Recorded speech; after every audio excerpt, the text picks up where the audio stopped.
과연 이제 팬데믹 시대 우리가 아직 완전히 벗어나지 못했지만 이러한 어떤 그 질병에 대한 위협에 노출된 비즈니스 환경에서는 우리가 어떤 리더십으로 생활을 해야 되는가 한번 같이 나눠보면서 발표 내용보다도 우리 함께 서로 지혜를 나누는 자리가 되었으면 좋겠습니다. 네, 먼저 말씀 구절은 누가복음 10장 1절에서 3절. 그 후에 주께서 따로 70인을 세우사 친히 가시려는 각 동네와 지역으로 둘씩 앞서 보내시며 이르시되 추수할 것은 많되 일꾼이 적으니 그러므로 추수하는 주인에게 청하여 추수할 일꾼들을 보내주소서 하라. 갈지어다 내가 너희를 보냄이 어린 양을 이리 가운데로 보냄과 같도다. 이 말씀이 오늘 많이 와닿습니다.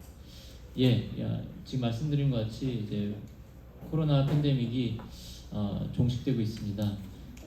제가 맥킨지 리포트를 많이 인용을 했고요.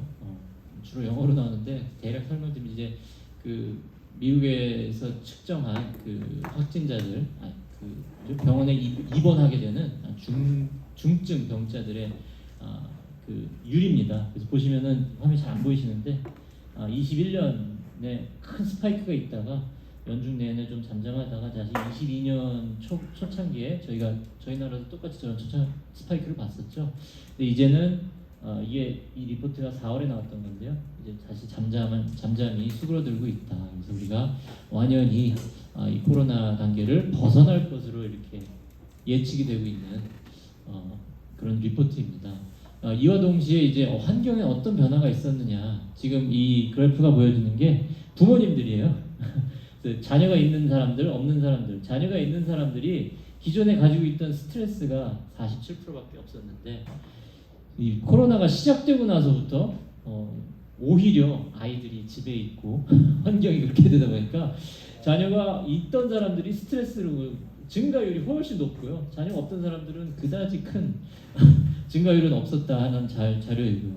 그래서 아마 뭐 어린 자녀를 두신 분들이 계시다면 아마 공감을 할 수 있는 내용이고요. 반면에 또 학업 달성률들이 각 지역별로 저렇게 딜레이율입니다. 그래서 남쪽 사우스 아시아 쪽은 12%에서 뭐 적게는 유럽이나 이런 나라들은 3.6% 정도. 그래서 전체적으로 세계적으로 보면 8.2% 정도 학업 성취율이 낮아졌다. 이런 온라인 대면 수업이나 이런 것들을 통해서. 그래서 우리가 전체적으로 학생들에 대한 우려도 있고, 또 우리가 기업 운영 쪽에서 보면은 이 팬데믹 환경 속에서도 어쩔 수 없이 사람이 사람을 대면해야 되는 직종들을 나열을 한 겁니다. 그래서 아시다시피 제일 그 직종을 사람을 대해야 되는 율이 높은 87%의 시간을 사람과 대면해야 되는 헬스케어, 의료에서부터 그 다음에 뭐 퍼스널 케어, 그 다음에 그 현장에서 커스터머 인터랙션을 담당해야 되는 사람들, 뭐 여행업, 그 다음에 홈 서포트라고 해서 우리나라에는 잘 없는 직종인데 이제 널싱이라든지 노인 케어들 이런 것들, 그 다음에 뭐 공장 같은 데서는 어쩔 수 없이 사람이 직접 나가서 현장에서 조립을 해야 되기 때문에 많은 인터랙션이 있다. 이런 이유들로 사실 팬데믹 과정 속에서도 끊임없이 휴먼 액션이 필요했던 그 직종들이 많이 있어요. 그래서 이런 직종들을 통해서 우리가 볼 수 있었던 것이 이런 직종들조차도 사실 보시면은 이건 이제 많은 비즈니스들이 온라인으로 전환한 율입니다. 그래서 기존에는 매년 약 뭐 1.3%씩 그 온라인의 그 세일즈가 증가하는 것이 있었다면은 이 팬데믹 시대 동안에는 뭐 약 4.5%에서 적게는 뭐 중국 같은 경우 1.6배까지 이 온라인 이커머스라고 그러죠. 이커머스의 기능들이 훨씬 늘어났다. 이건 우리가 뭐 직접적으로 느끼고 피부로 체험하고 있는 상황인 것 같습니다.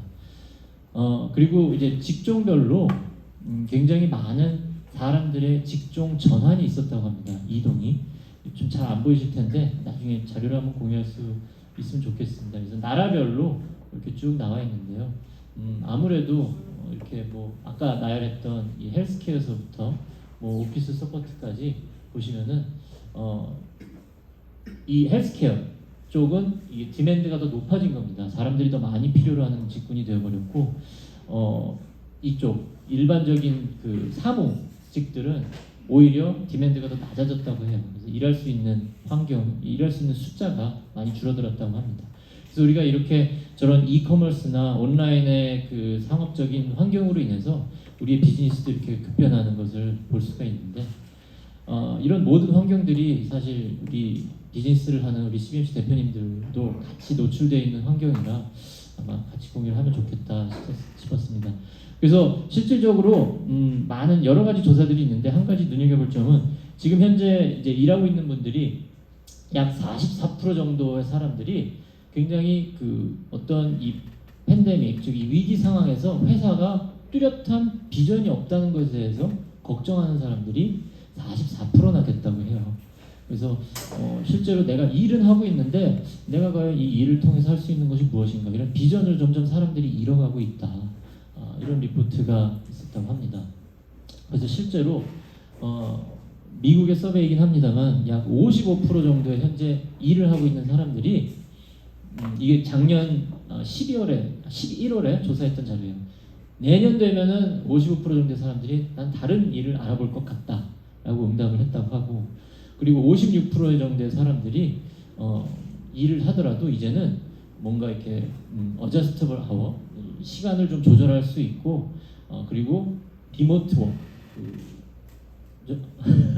그 리모트 재택근무 같은 것이 꼭 필요로 하다라고 응답했던 사람이 56%라고 합니다. 그래서 우리가 이제 이 팬데믹 상황을 벗어나면서조차도 이제 사람들의 생각들이 굉장히 다양해진 것을 볼 수 있고, 사실 따로따로 좀 인디비주얼하게 개별적으로 일하는 것을 선호한다는 것을 알 수 있고요.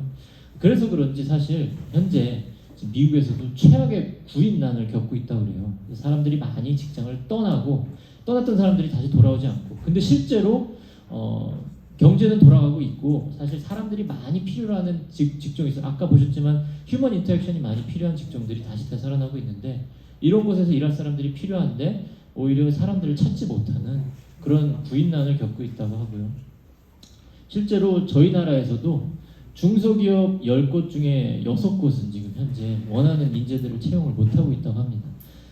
저도 이제 저희처럼 이렇게 비슷한 규모의 중소기업 사장님들을 많이 알고 있고 이런 네트워크들이 있어요.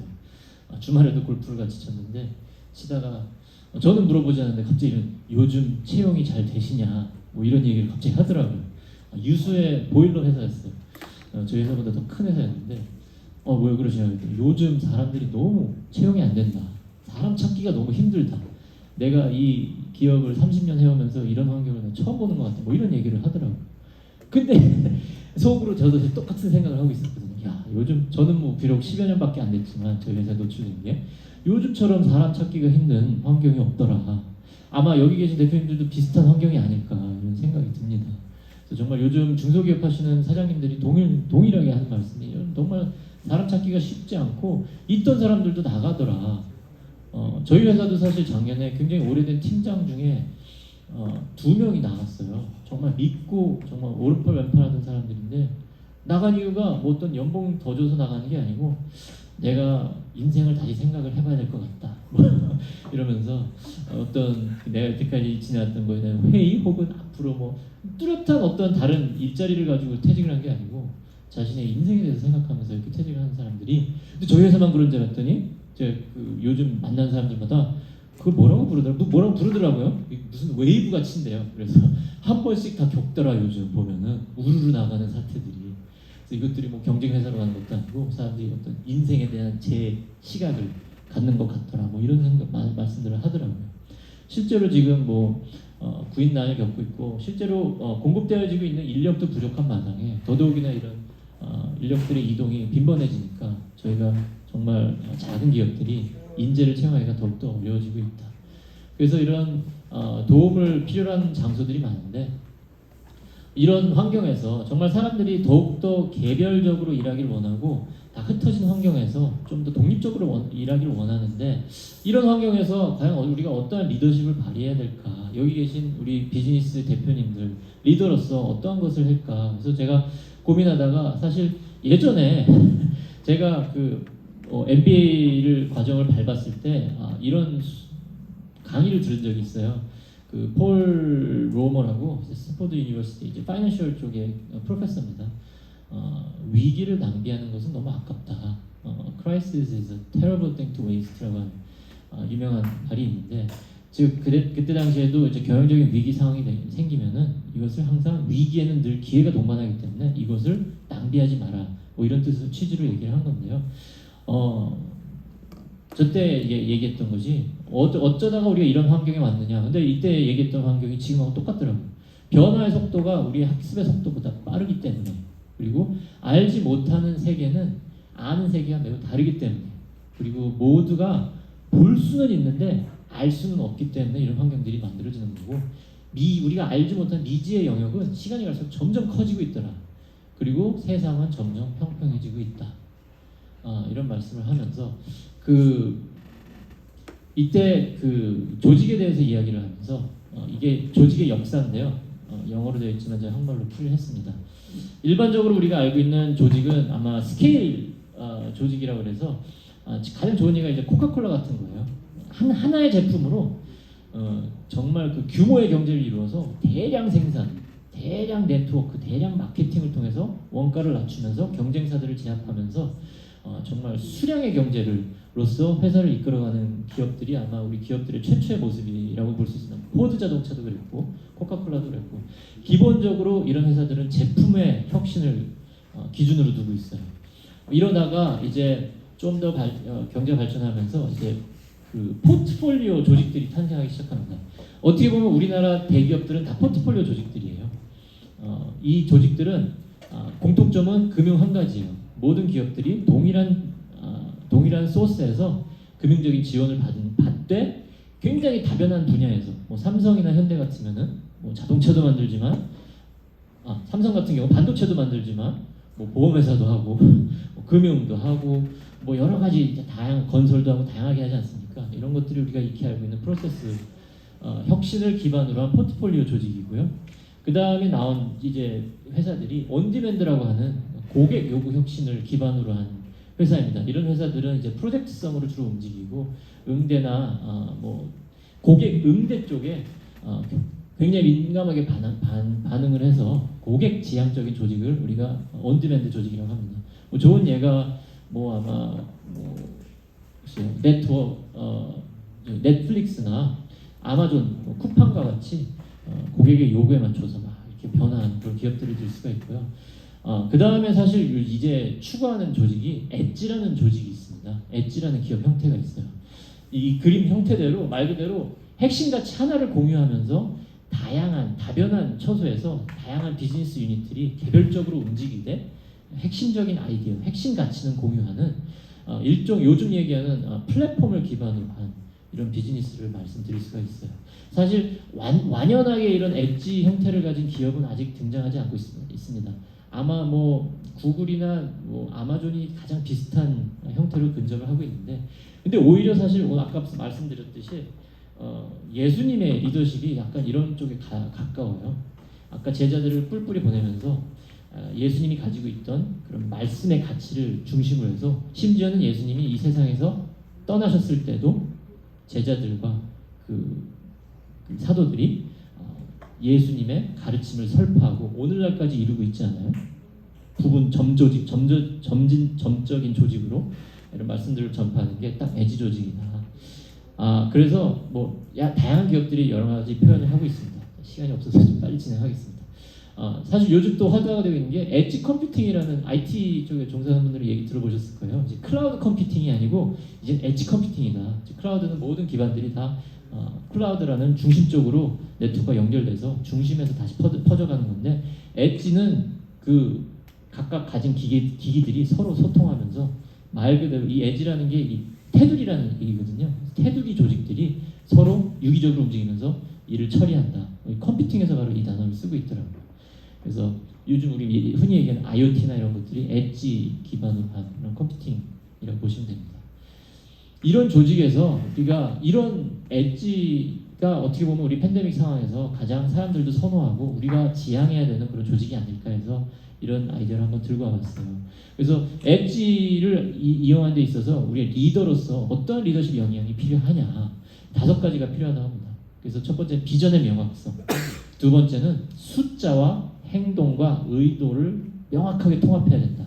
그리고 항상 배우고 항상 빠르게 응대를 해야 되고 네트워크를 관리해야 되고 그 다음에 이게 책임에 대해서 말씀을 드릴 건데 하나하나 조금만 더 디테일하게 말씀드리도록 하겠습니다.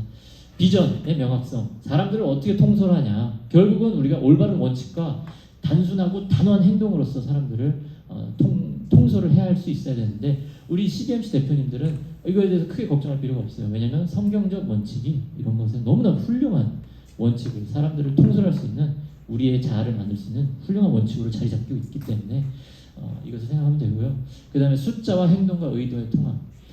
뭐 말씀대로 요한복음 말씀대로 외모로 판단하지 말고 공의롭게 판단하라 라는 말씀처럼 뭐 이게 생긴 외모가 아니고 나타나는 모습을 보지 않고 그 진실을 그러니까 우리 명확하게 투명성을 가져야 되는 것이 과거에 대한 투명성 여태까지 어떠한 일이 있어 왔고 지금 현재 상황은 이렇고 앞으로의 우리의 도전 과제는 이런 것이다 라는 것을 명확하게 우리 조직원들과 공유를 하면서 리더십을 발휘를 해야 된다라는 말씀을 드릴 수가 있고요. 항상 배우고 빠르게 응대하는 이건 저희 회사에서도 제가 늘 저희 직원들과 공유하는 내용이에요.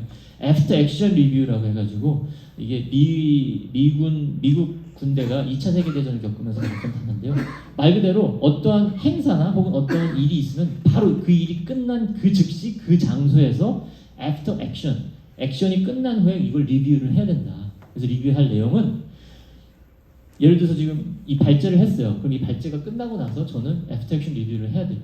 내가 이 발제를 통해서 의도했던 것이 무엇이냐 정리를 해보고 근데 실제로 이루어진 것이 어떠한 상황들이 이루어졌느냐 나중에 알게 되겠죠.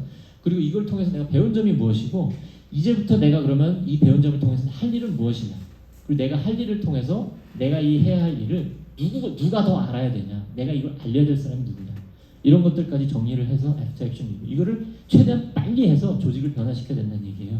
옆에 보이는 그래프는 그 미국의 그 엑선 모빌에서 그 오일을 파기 위해서 채굴하는 땅 채굴팀이라고 그러죠. 채굴팀에 그 이게 보시면 그래프가 코스트예요.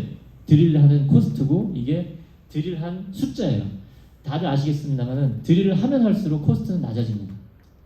많이 해보면은 초창기 비용은 높지만 가면 갈수록 비용이 낮아지는데 팀 A가 있고 팀 B가 있는데 간단히 요약해서 말씀하면 팀 A는 이런 곡선을 그려요. 즉 굉장히 빠르게 코스트 다운을 해가지고 변화를 급히 줘가지고 빠르게 변화했지만 나중에는 변화가 느린 이런 팀이 있었고 팀 A, 팀 B는 변화가 처음에는 느렸지만 나중엔 빠르게 변화해서 결국 궁극적으로 같은 지점에 만났지만은 이 두 팀이 결국 얻은 것은 똑같지만은 이 사이에 존재하는 이것이 바로 이윤이다. 얼마만큼의 말 그대로 머니를 우리가 로스하고 있느냐 이것을 계산을 해봐요. 그렇기 때문에 급진적으로 빠르게 변하는 것이 중요하다. 이것을 엑스모빌에서 그래프로 사용하고 있다고 합니다. 네트워크 관리. 말 그대로 이 사람들을 변화시켜야 되고 뭐 이런 건데요. 이 당구의 뱅크샷을 기억하라고 하더라고요. 그래서 어떤 사람을 한 사람 변화시키지 말고 마치 당구공이 이게 쿠션샷이라고 그러나요? 저걸 제가 잘 모르겠는데 하나를 쳐서 침을 받은 공이 다른 공을 가서 칠 수 있도록 즉 우리가 네트워크를 관리할 때 특히 이런 에지 조직 같은 경우에 이 수많은 에지들을 다 관리할 수 없으니까 점진적인 내가 관리할 수 있는 핵심적인 에지들을 만들어서 그것들이 당구공처럼 가서 다른 것들을 칠 수 있게끔 만드는 것이 중요하다. 그리고 마지막으로 우리가 리더라면 가져야 될 책임인데 이게 참 책임이란 단어가 우리나라 단어가 참 무책임하더라고요. 이게 영어로는 accountability, responsibility, stewardship 이 세 가지인데 제가 이걸 번역하려고 봤는데 다 책임으로 나와요. 어떻게 보면 그만큼 책임이라는 단어가 막중한 책임을 가지고 있구나라는 것을 볼 수 있는데 말 그대로 이게 제 나름대로 번역을 하고 accountability는 어떠한 사람들이 나에 대한 기대를 가지고 있는 기대치를 만족하는 자세가 필요하다고 말씀드릴 수가 있고요. 그리고 responsibility 말 그대로 주인의식이에요. 이것에 대한 내가 책임을 가지고 있겠다. 그리고 stewardship은 우리 교회에서는 잘 표현하죠. 이제 청지기적인 자세. 돌보고 길러내는 그러한 책임이 필요하다. 미래지향적인 책임이 우리 리더로서는 필요하다.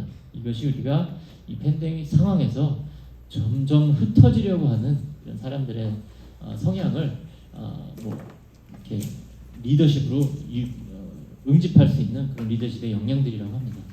이건 참고로 이제 발전을 저지하는 44가지 변명들, 저 리더십 인스트에 나올 건데 나중에 제가 공유를 하도록 하겠습니다. 이거 저희 회사 화장실에 하나씩 붙여놨어요. 사람들 보라고. 보시면 공감되는 내용들이 많을 겁니다. 예, 뭐 이것저것 제가 너무 오버해서 많이 얘기를 했는데요. 우리 이러한 여러 가지 상황을 가지고 우리가 이 자리에서 과연 우리 코로나 사태 이후 일터에서 어떤 어려운 점들이 있는지, 또 앞으로 이 상황을 대처하기 위해서 우리가 어떤 것들을 준비해야 되는지 혹은 하고 있는지, 그리고 이 상황에서 진정한 우리가 리더십을 발휘할 때 우리 리더로서 필요한 역량이 무엇인지, 과연 리더란 무엇인지 함께 나눠주시면 좋겠습니다. 시간은 25분인가요? 20분? 20분 동안 이 팬데믹 시간을 자유롭게 나누고 발제를 하도록 하겠습니다. 감사합니다. 네, 감사합니다. 너무 훌륭한 사례였던 것 같습니다. 예, 또 내용이 많겠지만 또 리스트하면서 나눴으면 좋겠고요. 마무리를 하겠습니다. 제가 사실 저희 회사 새로 입사하면은 늘 나누는 내용이 3가지가 있는데 그 중에 한 가지인데요. 그 미국 그 남북 전쟁 얘기를 합니다. 이게 미 육군 자료인데요. 미국 육군이 역사상 참여했던 전쟁 중에 군인들의 사상자 숫자인데 당연히 저기 2차 세계대전 때 제일 많은 전사자가 났겠지라고 생각했는데 실제로 보면은 남북전쟁 때 가장 많은 2배 가까운 전사자를 냈다는 그런 데이터가 있어요. 그래서 미국에서 왜 이러냐, 왜 그랬을까? 그래서 이게 그때 당시 사진인데요. 이때 당시에 그 미국군을 지휘하던 장군들이 남북전쟁 바로 전에 있었던 전쟁이 유럽전쟁, 나폴레옹을 대항해서 영국 쪽에 맞서서 싸웠던 그 장군들이 남북전쟁 때 활약을 했다고 해요. 그 유명한 장군들이, 굉장히 지능이 높은 장군들이 전략을 가지고 하는데 나폴레옹 시대 때처럼 이때도 줄줄이, 영화 보면 나오죠. 사람들이 줄줄이 줄을 서가지고 앞으로 음악에 맞춰서 행진하면서 총 쏘고 그 다음 열 나와서 총 쏘고 서로 이렇게 걸어가면서 이렇게 전투하는 그런 장면들을 보셨을 거예요. 1열 정도로 쫙 해가지고. 그런데 이때 당시에 사상자가 많이 났던 이유가 이 지휘관들이 몰랐던 게 이 당시에 새로 개발된 총구가 있었어요. 그 전에는 총신이 이런 파이프 형태로 그냥 총알이 저런 파이프 형태에서 동그란 총알이 나가면은 저 파이프를 팅팅팅 튕기면서 이 명중률이 그 머스켓 총들이 거의 명중률이 한 10%밖에 안 되나, 사정거리가 100m밖에 안 되고, 그런데 이걸 개선한 총이 이 남북전쟁 일어나기 바로 한 몇 년 전에 개발이 되어서 이 나선형 총포가 이때 나왔다고 해요. 그러니까 명중률이 요즘 우리가 알고 있는 거의 90% 가깝게 목표하는 것을 맞출 수 있었는데 이 상황을 지휘관들이 몰랐다는 거죠. 그래서 예전 방식대로 전투를 줄줄이 서가지고 총을 쏘는데 예전 같으면 그 중에 맞을 확률이 10%밖에 안 되는데 줄줄이 서가지고 총을 쏘니까 거진 다 죽어 나가는 거죠. 근데 이거를 잘 지휘관들이 모르고 이 방식대로 전투를 계속 하다가 저렇게 엄청난 수의 사상자를 냈다. 그래서 지휘관이라면, 리더라면은 현장 중심의 경영을 해야 됩니다. 현장에서 무슨 일이 일어나는지 면밀하게 봐야 되고, 지금 현재 시대에 어떤 기술들이 존재하고 상황이 어떻게 돌아가는 건지 우리가 리더라면은 면밀하게 귀를 기울여야지, 안 그러면은 저런 대량적인 살상이 일어난다. 이것을 얘기하고요. 그 다음에 나온 것이 이제 그래서 참호전이죠. 1차 세계대전 때 같이 땅 밑으로 들어가가지고 총 안 맞기 위해서 이런 전쟁이 있고, 요즘 같은 전쟁은 이제 정보전이죠. 그래서 정보의 흐름이 너무나 자유로우니까 딱 원하는 위치에 원하는 장소에 폭탄을 떨어뜨리고, 그리고 아까도 엣지에 대해서 얘기했지만 요즘 우크라이나 전쟁을 보면은 군인들이 몰려다니지 않더라고요. 각자 개별적으로 활동하면서 일종의 게릴라전이죠. 게릴라전으로 러시아 군들을 타격하는 모습들을 많이 보는데 이것이 진짜 어떻게 보면 이 세상이 지향하고 있는 경영적인 모습이 아닌가 싶어서 이 내용을 말씀드리고요. 그래서 리더로서 우리가 이런 전조직들을 하려면은 말씀을 하나 드리고 나왔는데, 또 이 느헤미야 말씀입니다. 그래서 또 그들에게 하나님의 선한 손이 나를 도우신 일과 왕이 내게 이른 말씀을 전하였더니 그들의 말이 일어나 건축하자 하고 모두 힘을 내어 선한 일을 하려 하매, 즉 리더가 본인에게 있었던 일들 투명하게 밝히고 이야기하고 소통하고 했을 때, 여기 이때 성전을 지려놨던 지쳐있던 이분들이 그래 우리 리더가 저러는데 우리도 일어나서 힘내자 라고 했던 사례가 성경에도 나와 있는 것을 한번 공유하면서 늘 현장에 귀 기울이고 함께 호흡하며 모범이 되는 우리 CBMC 153 리더들이 됐으면 좋겠습니다. 감사합니다.